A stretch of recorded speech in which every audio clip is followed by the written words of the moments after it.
बहुत साल पहले की बात है। एक घने जंगल में एक हिरन और एक हिरनी रहा करती थी। वो एक दूसरे से बहुत प्यार करते थे। उनके कोई संतान नहीं थी, इस वजह से उनके मन में थोड़ा दुख था। एक दिन हिरनी को घर पर छोड़कर हिरन भोजन के तलाश में जंगल में गया था।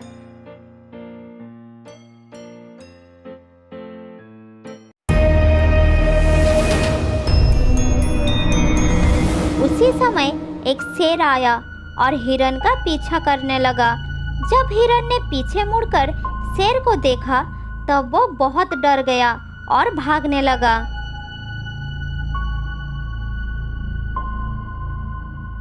इधर हिरनी हिरन के पीछे ही आ रही थी।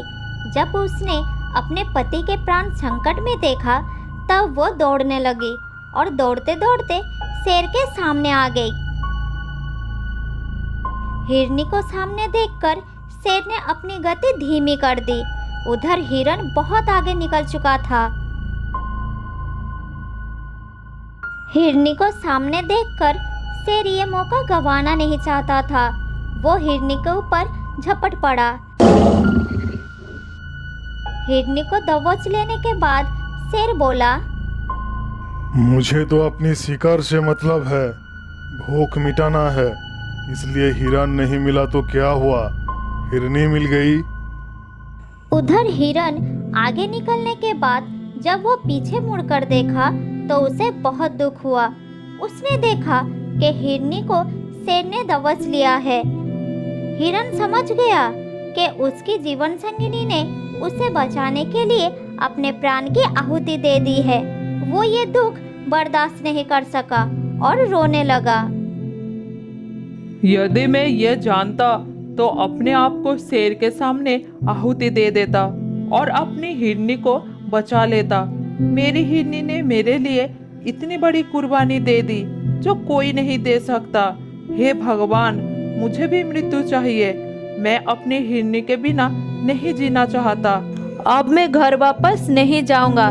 जहाँ मेरी हिरनी नहीं है वहाँ मैं रह नहीं सकता।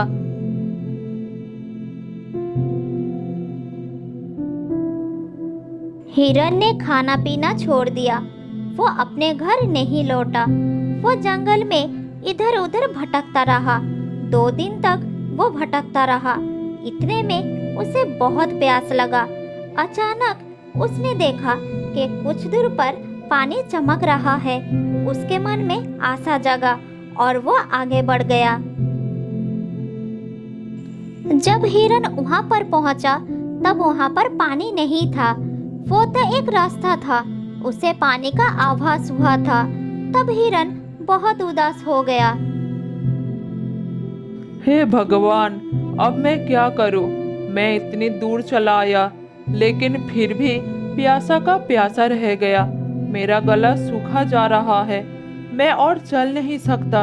यहीं बैठकर थोड़ा आराम कर लेता हूँ। इतने में एक खरगोश वहाँ पर आ गया। खरगोश का शरीर गीला दिखाई पड़ रहा था। तब हिरन के मन में थोड़ा आशा जग गया। खरगोश हिरन के पास आया। तब हिरन ने उसे पूछा, खरगोश भाई, मुझे बहुत प्यास लगी है। मैंने जलाशय की बहुत तलाश की लेकिन मुझे पानी कहीं पर भी नहीं मिला। मुझे लगता है कि आसपास पानी है ही नहीं। क्या तुम मुझे बता सकते हो कि आसपास पानी कहाँ मिलेगा? बहुत कष्ट हो रहा है खरगोश भाई। सामने वो पहाड़ी देख रहे हो? उसके पार एक बड़ी नदी बहती है। वहाँ चले जाओ और अपनी प्यास बुझा लो, मगर उधर बहुत सावधानी से रहना, खतरे भी है। नदी में बड़े बड़े मगरमच्छ है। धन्यवाद भाई, तुम्हें बहुत बहुत धन्यवाद। मैं तुरंत जा रहा हूँ।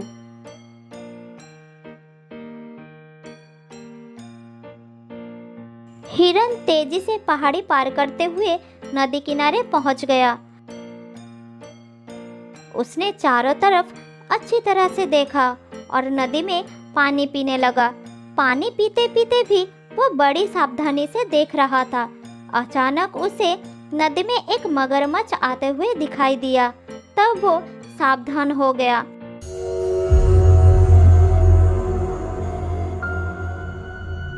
हिरन ने पानी पी चुका था और वो तेजी से पीछे चला गया।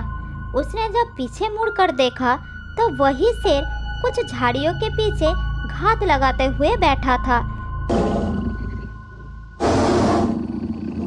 हिरन के मन में डर आ गया, लेकिन वो मन में हिम्मत जुटाई और सतर्क हो गया और अपने बचाव के लिए योजना बनाने लगा। उससे शेर पर बहुत गुस्सा आ रहा था। वो जानता था कि शेर उस पर वार करने के लिए निश्चित कूदेगा। ये सब सोचकर हिरन बोला, हे शेर राजा, मुझे मत मारो, छोड़ दो मुझे। यदि तुम मेरा शिकार करने के लिए मुझ पर हमला करोगे तो मेरे बचने का कोई रास्ता नहीं है। मेरे पीछे नदी में बड़े बड़े मगरमच्छ है, इसलिए मुझे जाने दो, मत मारो मुझे। तुम मेरा शिकार हो और तुम्हें किसी भी कीमत पर मैं नहीं छोड़ूंगा। तुम मरने के लिए तैयार हो जाओ। हिरन मन में हिम्मत जुटाकर सावधान हो गया और शेर उसके ऊपर जैसे ही कूदा तब हिरन ने अपनी सींग की मदद से उसे पानी में उछाल दिया और पानी के अंदर मगरमच्छ ने शेर को पकड़ लिया और पूरी तरह से जकड़ लिया। शेर ने मगरमच्छ के जबड़े से बचने का बहुत प्रयास किया, लेकिन सफल नहीं हो पाया। मगरमच्छ अपने आप को पानी का शेर समझता था, इसीलिए वो भी पीछे नहीं हटने वाला था। शेर खुद को छुड़ाने के लिए कोशिश करने लगा, लेकिन मगरमच्छ ने शेर को अपने जबड़े में जकड़ते हुए पानी के अंदर लेकर चला गया।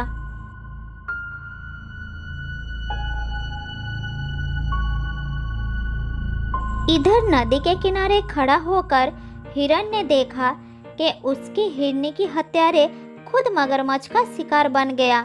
ये देखकर हिरन मन ही मन बहुत खुश हो गया और उसका हृदय अपनी पत्नी के लिए दुख से भर गया।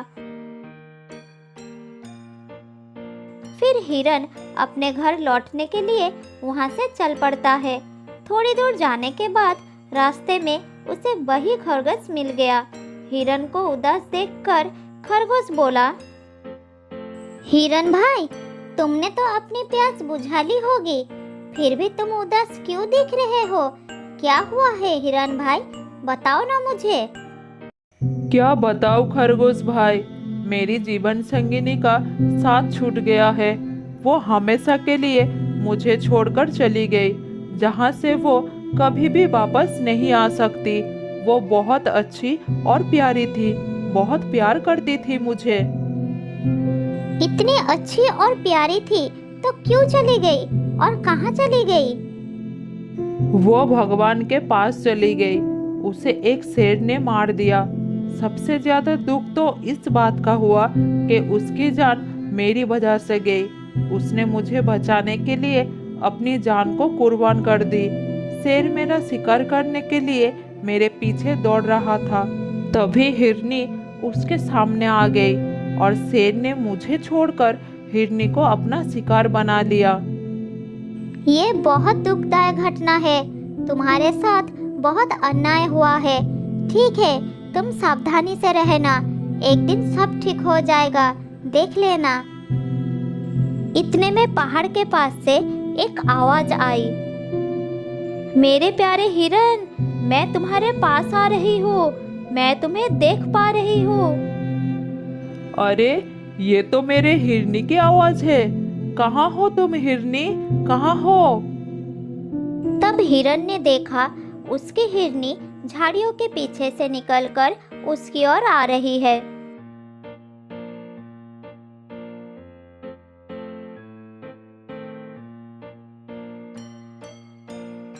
मेरे प्यारी हिरनी, तुम जिंदा हो? तुम्हें देखकर मुझे कितनी खुशी हो रही है, इसका तुम अंदाजा भी लगा नहीं सकती। उस शेर ने तुम्हें जीवित कैसे छोड़ दिया? तुम्हें फिर से देख पाऊंगा, ये तो मैं सपने में भी नहीं सोचा था। तुम्हारा प्यार के लिए ही आज मैं जीवित हूँ, तुम्हारे सामने खड़ी हूँ। अब पूछोगे नहीं कैसे ये सब हुआ? हाँ हाँ बताओ, तुम जीवित कैसे वापस आए? मैं सब कुछ सुनना चाहता हूँ। तो सुनो, जब शेर ने मुझे पकड़ा तो मैं धैर्य दिखाते हुए दिमाग से काम लिया। मैं चुपचाप लेटी रही। शेर ने सोचा कि मैं मर गई। उसने तब सोचा ये शिकार तो मिल ही गया है, क्यों ना अगले शिकार के लिए प्रयास किया जाए। वो जैसे ही आगे निकला, मैं तुरंत उठकर भाग निकली। शेर मुझे देख नहीं पाया। अब आगे की कहानी सुनो। वो मेरा पीछा करते हुए नदी किनारे पहुंच गया था। वहां उसने मुझे पानी पीते हुए देख लिया। मैंने भी धैर्य और दिमाग से काम लिया। वो मेरा शिकार करने के लिए उछला और मैंने उसे अपनी सींग से मारकर नदी में गिरा दिया। फिर वो दुष्ट शेर मगरमच्छ का शिकार बन गया। मगरमच्छ उसे पकड़कर पानी के अंदर चला गया। एक दूसरे की बात सुनकर दोनों ही खुश हो गए। इस तरह से धैर्य और दिमाग से काम लेने के कारण दोनों की जान बच गई। फिर दोनों मिलकर अपने घर लौटने लगे। बहुत दिनों पहले की बात है। विजयनगर में एक विशाल हरा भरा जंगल था। जंगल के सभी जानवर एक परिवार की तरह रहते थे। इसका कारण था वहाँ का राजा शेर खान, जो सभी जानवरों को अपनी परिवार की तरह समझता था। वो दिल का बहुत अच्छा था। उसी जंगल में कुछ चूहा भी रहते थे। उनमें से एक का नाम था भोलू। भोलू का कुछ अलग ही अंदाज था, कुछ अलग ही सोचता था। वो चलता था तो किसी राजा की तरह अकड़कर, दूसरों से बात करता था तो गर्दन ऊंची करके, ताकि वो ये साबित कर सके कि उसका सम्मान सामने वाले से ज्यादा है, और चाहता था कि सब उसे होशियार समझे। एक दिन भोलू घूमते घूमते एक खरगोश के पास आया।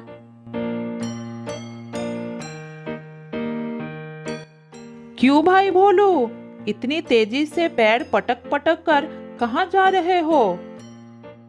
ओहो, तुझे कितनी बार कहा है कि मुझे भोलू नहीं होशियार भोलू कहकर बुला।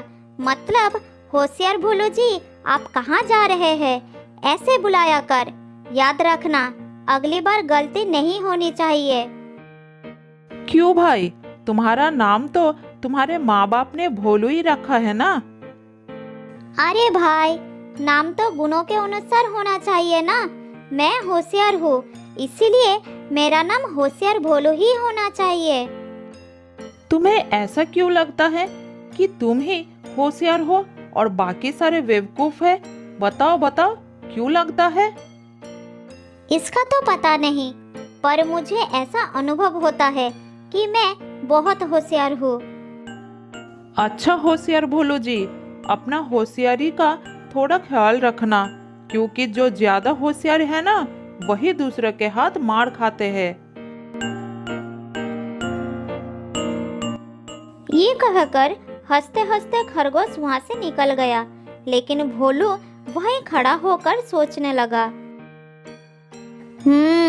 अगर मुझे सबसे होशियार भोलू कहलवाना है तो मुझे अपनी होशियारी के कुछ कारनामे दिखाने होंगे।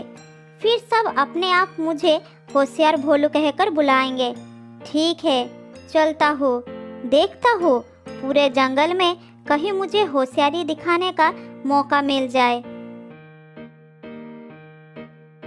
ये कहकर भोलू अपनी अकड़ भरी चाल में इधर उधर देखते हुए आगे चलने लगा कि शायद कोई मौका मिल जाए। वो सोचते सोचते आगे बढ़ता गया। थोड़ी दूर जाने के बाद उसे मौका मिल ही गया। उसने देखा कि झोपड़ी के छत पर किसी पक्षी के 2 अंडे एक घोंसले में पड़े हैं। ये देखकर उसने सोचा, अरे ये क्या, किसी पक्षी ने अपने अंडों को इस तरह धूप में ही छोड़कर गया। इनके अंदर तो इनके बच्चे होंगे। इन्हें धूप में कितनी परेशानी होते होंगे। इन्हें छाए में रख देता हूँ और बाद में उस पक्षी से कहूँगा कि ये काम मैंने किया है, तो वो मेरी तारीफ तो करेंगे ही और सब वाह वाह कहेंगे। चल होशियार भोलू, तुझे अपनी होशियारी दिखाने का मौका मिल ही गया। ये कहकर भोलू झोपड़ी के छत पर चढ़ गया और घोंसले के पास जाकर अंडों को छूने ही वाला था, तब नीचे से एक बैल ने उसे देख लिया और वो जोर से चिल्लाया। अरे ये बेवकूफ चूहा, ये तू क्या कर रहा है? नीचे उतर, जल्दी से नीचे उतर। अरे बैल भैया, ये अंडे धूप में पड़े हैं ना, इसीलिए मैं इसे छाया में कर रहा हूँ। मैं अच्छा काम कर रहा हूँ, आप मुझे रोक क्यों रहे हो? अरे बेवकूफ, तुझे इतना भी नहीं पता कि कोई और उनके अंडों को छू ले तो उन्हें पता चल जाता है, फिर वो उन अंडों को शिकार नहीं करते, वो खुद ही नीचे गिराकर तोड़ देते हैं। अरे ये मैं क्या करने वाला था, माफ करना बैल भैया, मुझे पता नहीं था कि ऐसा हो सकता है। तुम अपनी फालतू होशियारी दिखाना बंद करो। तुम्हें कितनी बार समझाया है, अभी जाकर तुम्हारी माँ से तुम्हारी शिकायत करता हूँ। अरे नहीं नहीं बैल भैया, ऐसा मत करना, मैं ध्यान रखूंगा आगे से।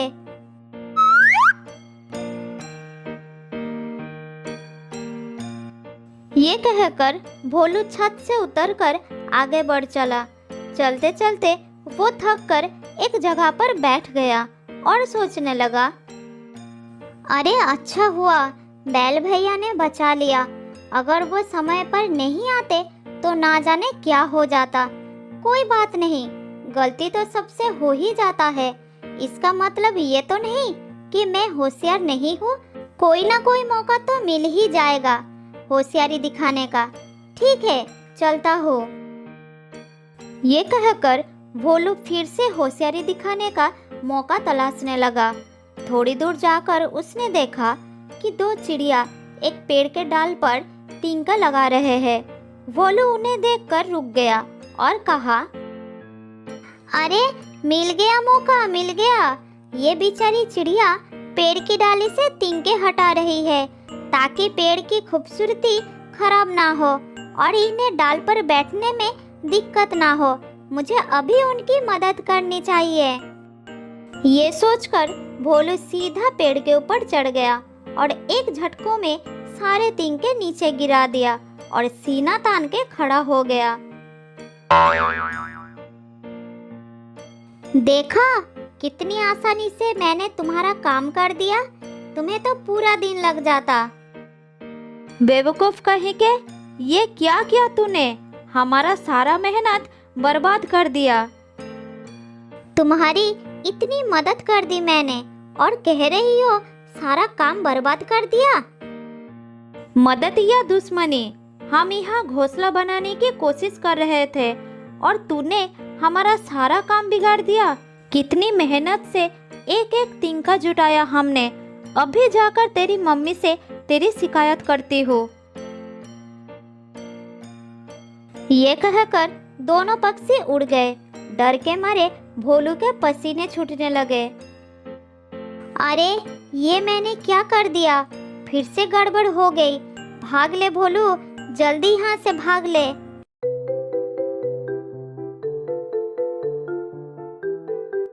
ये कहकर भोलू पेड़ से उतरकर भागने लगा, लेकिन थोड़ी दूर जाते ही वो अपनी पुरानी चाल में चलने लगा। इतनी घबराने की कोई बात नहीं है। कभी कभी कोई दिन खराब निकल ही जाता है, पर कोई बात नहीं, अभी तो पूरा दिन बाकी है होशियारी दिखाने का। कोई ना कोई मौका तो मैं ढूंढ ही लूंगा। भोलू फिर से उसी अकड़ में आगे की ओर बढ़ गया। वो अपनी होशियारी दिखाने के लिए तड़प रहा था। तभी आसमान में काले बादल छा गए और रिमझिम रिमझिम बारिश शुरू हो गई। बारिश में भीगना भोलू को अच्छा लगता था।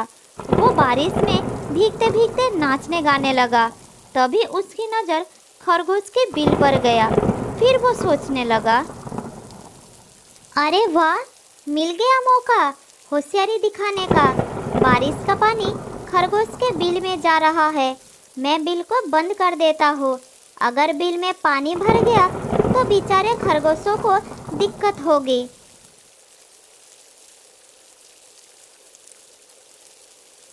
ये कहकर भोलू खरगोश के बिल के पास गया और अपने हाथों से बिल के मुंह में मिट्टी फेंककर उसे बंद करने लगा। तभी बिल से 2 खरगोश निकल आए। अरे ए बेवकूफ, ये क्या कर रहा है तू? हमारा बिल बंद कर देगा तो हमें हवा कहाँ से मिलेगी? इसे जरूर हमारे किसी दुश्मन ने भेजा है जो हमें मरवाना चाहते हैं। अरे पकड़कर मारो इसको, हमें मारना चाहता है। अरे ये क्या हुआ? फिर से फंस गया मैं। भलाई का तो जमाना ही नहीं रहा, भागो। ये कहकर चूहा दौड़ने लगा और दोनों खरगोश भी उसे मारने के लिए उसके पीछे भागे। बड़ी मुश्किल से भोलू अपनी जान बचाई और एक जगह रुककर जोर जोर से सांस लेने लगा। अरे बाप रे बाप, बारिश भी तेज हो रही है और मेरे पीछे इतने सारे जंगल के प्राणी पड़े हैं। किसी तरह जान तो बचा लिया, लेकिन मैं अब घर कैसे जाऊंगा? चारों तरफ पानी ही पानी। तभी एक बतख उसके सामने आई और उससे कहने लगी, अरे भोलू, इधर क्या कर रहे हो? घर नहीं जाओगे क्या? कैसे जाऊं घर? चारों तरफ तो पानी भर गया है, इसीलिए बैठा हूँ। ठीक है, एक काम करो, तुम मेरी पीठ पर बैठ जाओ, मैं तुम्हें तुम्हारे घर तक छोड़ दूंगी।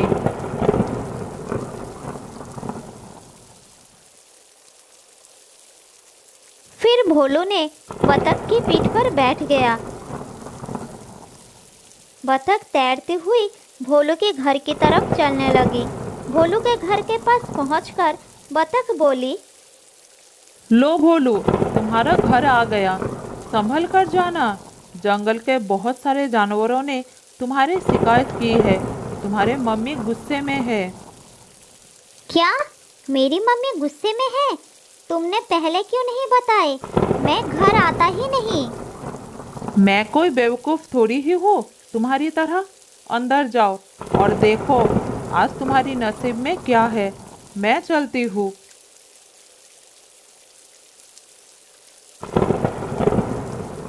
ये कहकर बतख चली गई और भोलू डरते डरते घर में दाखिल हुआ। उसकी माँ बहुत गुस्से में थी, उसे डांटने लगी।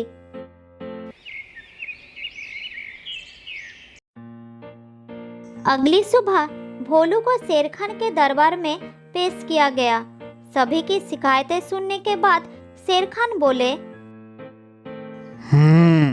सारी बातें सुनने के बाद ये तो पता चलता है कि भोलू की नियत में कोई खोट नहीं है, लेकिन इसकी दिमाग में थोड़ी गड़बड़ है, जैसे बहुत लोगों को होता है खुद को होशियार साबित करने का।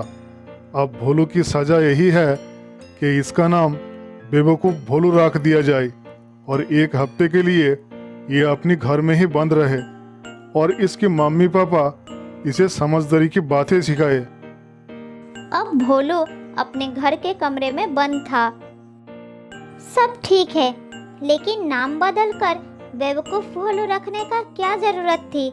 मम्मी पापा ने मेरा नाम भोलू रखा है, कितना अच्छा नाम है। मम्मी पापा ने जो नाम रखा है उसे अपनाना चाहिए और उनकी बातें भी माननी चाहिए।